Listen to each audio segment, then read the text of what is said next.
enough about the card itself. We know some people hating on it.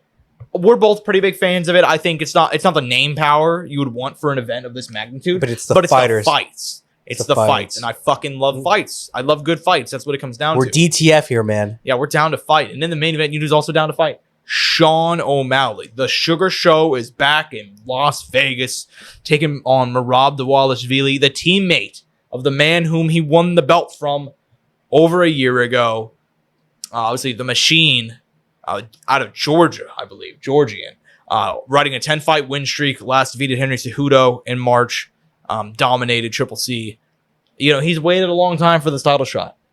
He's facing a man who's developed quite the rivalry with. He's talking shit to him. The two camps are fighting. Aljo was like, "Hey, man, next time I see Tim Walsh, I might slap him up. You're putting yourself on the target. You're a coach. You're supposed to fucking stay out of this." It's gotten really heated. That being said, as the fight itself goes, main event in Noche UFC, neither one of these men are Mexican. But no, Sean claimed being Mexican. Oh, really? How much? Is he like 0.8%? No, well, he's married to a Mexican. He has a child who's half Mexican, half white. Oh, shit. Okay. All right. Well, you know what? And also the flag on his belt. You know how they do the flag for your country? He chose Mexico. Well, shit. Hey, man. By the way, he did that a while back. Before I do remember that. I remember the belt thing. Yeah. So I mean, hey man, you know what? I respect it. I tip it. But Merab out here repping Mexico too. It's kind of crazy. Hey man, I respect it though. It's based. Shout out Mexico, man. Shout out Mexico. Regardless, man. Viva Mexico. Viva Mexico, cabrones. Okay. Damn. Anyway, there was some passion behind that, John. You know me, man. I'm gonna pull up with the flag though. I'm gonna pull up with the flag Saturday. Dude, I'm gonna go buy a flag day of just to pull up with another flag. That'd be hilarious. You show up with I'm not gonna say that. We're gonna get canceled if I say that on the show. I'm gonna pull up Mexican flag, luchador mask on. That's my style. Now, what Mexican luchador are you gonna choose? Let's see how authentic you're gonna be. Anyways, sounds like Sin Cara. Yo, Sin Cara's still killing it these days. Shout out Sin Cara, bro. I saw an interview with him recently. He was talking about struggles with the WWE, but that's off topic. That's off topic. The point being, Sean O'Malley, Merab Dvalishvili. Who do you got in the main event? I mean, dude, my opinion has never changed for this fight. I'm going to pick Sean O'Malley. My whole thought process is people have continuously doubted Sugar throughout this run and still do. There's people who are just just wait till you get to Merab. People are just writing off Sean. I think on the feet, Sean is obviously leaps and bounds better.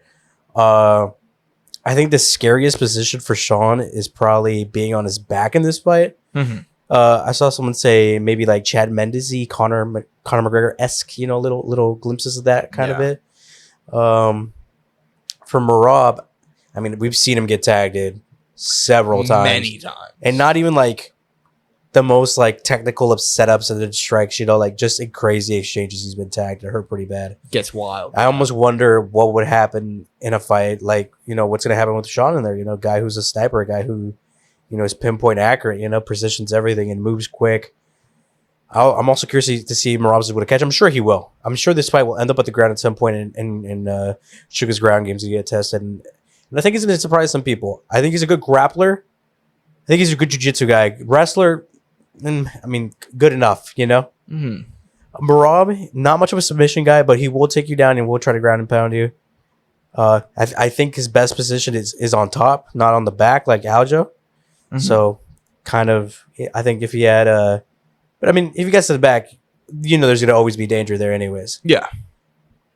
The keys to victory for me for Merab, I think, are what I said last time, dude. And I don't know if what people are going to realize is chop the tree down, man. You need to take out the legs, slow down Sean, and then work the body. This man is, that's really what it is. And for Sean, don't get taken down. Stay on the feet, pick your shots, be smart, be a champion. Yep. Yeah, and fully in agreement with everything you said there, man. I think that this is a fight that it's not that hard for me to predict. I gotta be honest with you, I'm surprised the betting odds are as close as they are. For me, I think everybody says, not everybody, like you said, a lot of people have been like, hey, wait till he gets to Merab. To me, I thought if he was going to lose at some point during this journey, it was going to be to beat Aljo. Aljo, I think, more competent on the feet, both offensively and defensively than Merab. He doesn't throw as much volume, but also when Merab throws volume, he opens himself up. And you saw that. Triple C tagged him. Moraes almost, let me rephrase, the corpse of Moraes almost finished him too. And you've seen that in other fights too. I just think this is it's a recipe for a Sean O'Malley win, man. I really think Merab, in order to get, like you mentioned, Sean, what are the keys to victory? Stay on your feet. You know what I mean? Merab's going to have to cover so much distance. You've seen the guy. You guys have seen the face-offs. And obviously, Merab's consistently the shorter guy. But Sean O'Malley, almost 6 feet tall at 135 pounds, is by far the biggest guy there. Him and Corey Sandhagen. He's a freak for that weight class as far as his height goes. And you see, whenever he fights smaller guys that try... And you saw fucking Aljamain Sterling, who mixed the striking better than Merab probably will. He got clipped. All it took was one. He came shooting in, and he got clipped. I think a similar thing will happen. I got Sean O'Malley, and I'm not a guy who normally picks Sean. Straight up, I picked Sterling to beat him. This is where you fucked me finally, Josh. I did. You know what? To be fair, I did pick him against Jan. I picked him against Marlon Cheeto Vera. But consistently, I am a guy who has doubted Sean O'Malley. But I also think this is a perfect matchup for him. I think as far as top guys, you're not going to find guys that are much better matchups than Merab Dvalishvili. And I still think maybe Merab can put it together. Maybe he could win. I mean, and you never know. I mean, Sean might have to fight from behind. You know, he might get taken down in those early rounds. And then the fight's completely different. You know what I mean? Because I'm assuming that Sean is going to play the counter game and stay on the outside and so on and so forth. Maybe he'll get taken down. Maybe he'll go down 2-0. Then he'll have to put the pressure on. How important do you think it is, or how, like, what if he has another performance like he did against Cheetah? What are we how are we going to be looking at Sean? Like, what kind of result do we need out of this fight, Josh, for Sean O'Malley to grow more? A knockout. He needs a big knockout on this card within this moment, in this spot. They gave him this opportunity to headline. He was chosen. He was chosen. They chose you over Max Holloway and Ilya Topuria. They chose you over having Alexa Grasso and Valentina Shevchenko in the trilogy. They chose you, and they chose you for a reason. You got to go out there and finish him. Right. That's it. He has to go out on a shield. Yeah, he has to go out there and finish. Both these guys, right? Yeah, exactly. This is a huge opportunity for both. Massive opportunity. So we'll see. But I'm picking Sean O'Malley as of Thursday morning that we're recording this. Josh is like, it could change. I mean, by Saturday. Sometimes, you know me, man. Sometimes you get in there and I'm like, fuck, man. Shit. You know, I'm trying to stick with my gut on this one. And it's pretty much been Sean. I mean, like a while back, I've always still picked Sean in this matchup. Yeah. Like I said, I just feel like I've seen Merab get tagged way too many times. And I'm just like, dude, what's gonna happen when he gets in there with Sean O'Malley, who's a precise guy? Fully agree with you. I'm excited though, dude. This could be a 5-round banger. It could be. It absolutely could. One round one way, one round the other way, fifth round decider. And who has it left in the tank? You know, crowd is getting rowdy. You know, new stage, all lights on you. Commentary's going crazy. Oscar De La Hoya on the side, Dana White on the side. You know, they're hugging. That's how big of a fight this is. They can't, you know. I'm excited, man. I'm genuinely. I'm smiling right now. Yeah, I'm hyped. I can't remember the last time I smiled for a fight. Yeah, I'm hyped, man. I really am. Co-main event though, we got history, man.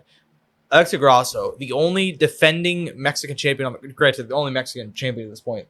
Anyway, I mean, there was a time whenever we had 3? I mean, yeah.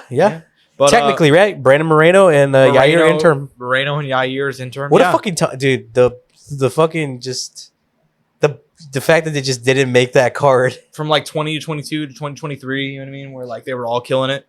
Yeah, man. Yeah, they kind of fucked up, but still, Alexa Grasso, the only Mexican champion left, fighting in the co-main event against her rival Valentina Shevchenko. She defeated her last March, won the title, and the Bullets reign at women's flyweight. Then they fought to a controversial draw, which, now that we're a year removed from that fight, I got to be honest with you, I still think that fight was very 50-50, very much of a toss-up. A lot of people talk about it like Shevchenko was robbed. Robbed in the sense that she was robbed in the sense that round was not a 10-8. Yes. But I thought that the fight was I didn't. Oh, the fight was close. Yeah, I'm not gonna argue that. Yeah, I didn't have an issue with the draw though. Is the overall point that I'm making. They're back, and what do you make about this one? For me, this is the biggest toss up of the card. Yeah, without a doubt, man. I mean, they're all their fights have been razor thin. Obviously, the first fight came down to a mistake on Valentina's end. Second fight, obviously, super close, ended up being a draw.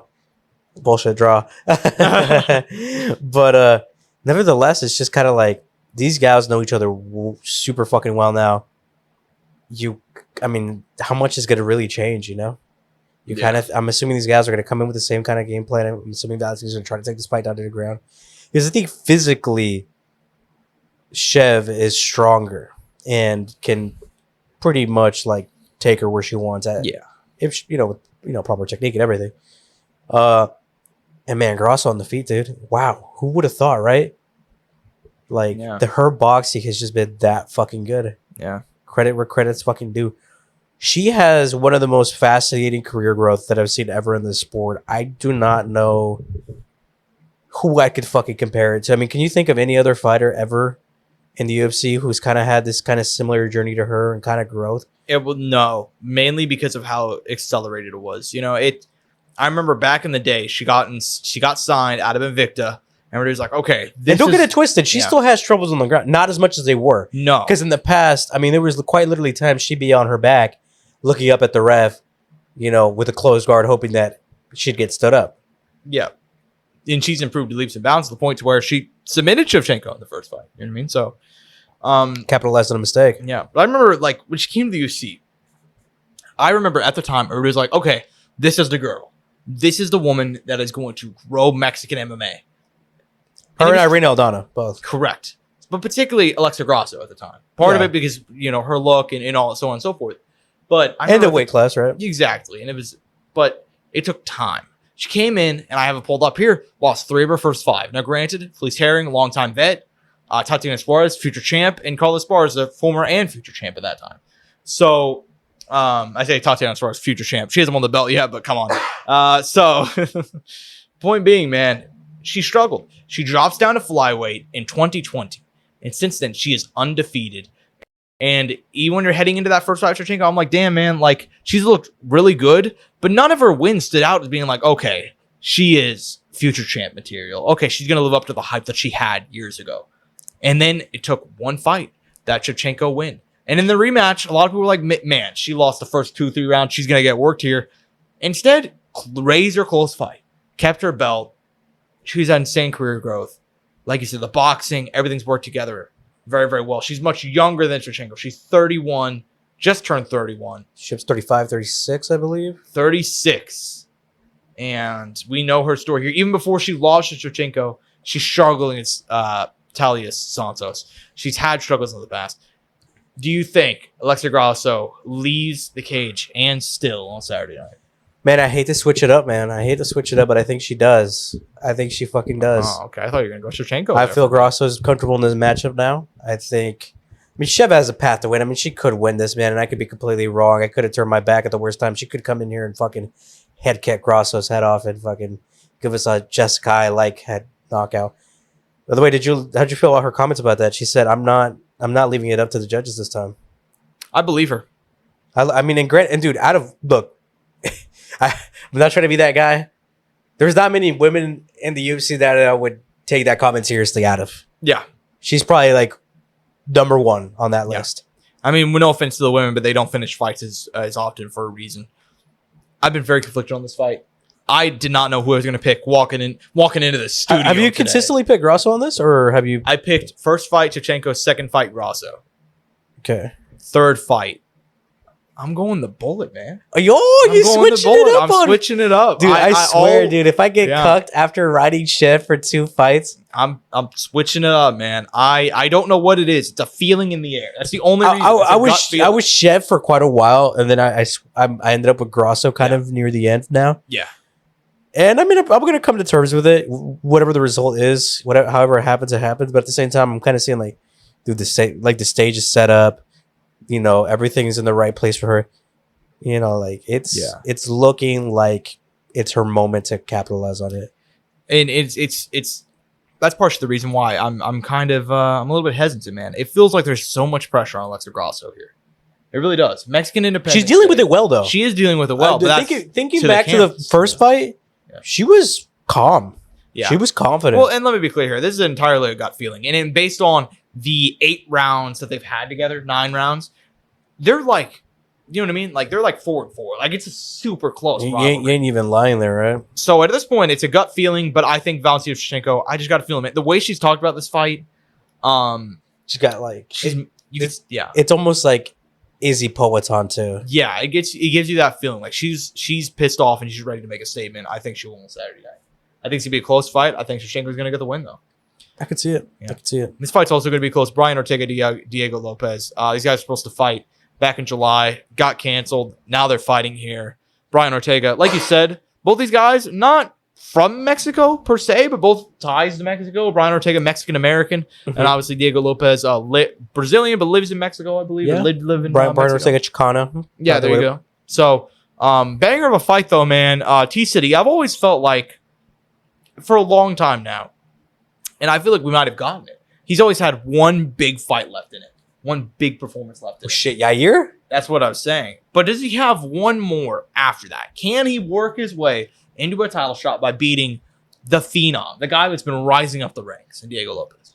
I mean, dude, Brian, you know how Brian Ortega fights, dude. This guy could be getting the shit beat out of him, but somehow, some way, still find a way to get it. And it's weird. Because in a weird way, I feel like Diego Lopez at times in his career has kind of looked a similar way. Like, just messy, but somehow gets through with it. At the same time, though, Josh, Brian Ortega's talking about a different weight class. Kind of seems, I don't want to say checked out, but kind of looking ahead a little bit. Yeah. It doesn't seem like 145 is fully in the plans going forward. He is older. He has taken a lot of damage in his career. A lot. I mean, pretty much every fight. Every single fight. Every single fight in the UFC. Diego Lopez, though, also too, bro. That guy's a dog too. He's taking some damage in fights.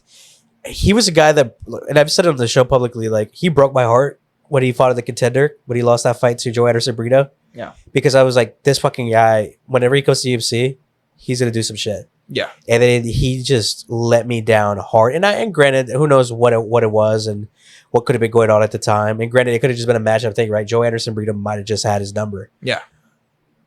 And since then, man, he looked the way I thought he would. And I was still hesitant. It took me a little while. But then that Sadiq Yusuf one just stamped it for me. I'm going Diego Lopez on this one, Josh. I'm also going Diego Lopez. And I think this fight, I've been off and on it. But for me, it comes down to a few different things. For me, Brian Ortega, like you said, talking about another weight class is a little bit of a worrying sign. The fact that he pulled out of their July fight, the fact that he had such a poor weight cut, not a good sign. Obviously, it was short notice. 3 weeks? You know what I mean? So you can cut him a little bit of slack. But it's just the way he's looked. Even against Yair. I mean, what was he fucking rolled his ankle and an ankle injury in the opening introductions. That's a guy that in his early 30s now with a lifetime of damage. That's a guy that I think gave us his last great performance. I think that was his moment, and he lived up to the hype, and he did it. But I don't think he's gonna be able to do it on Saturday. I got Diego Lopez. You know Brian Ortega right now. If he listens, he's gonna hit you with that shit. He's gonna be like, "I'm gonna show you how great I am." I hope so. I love Brian.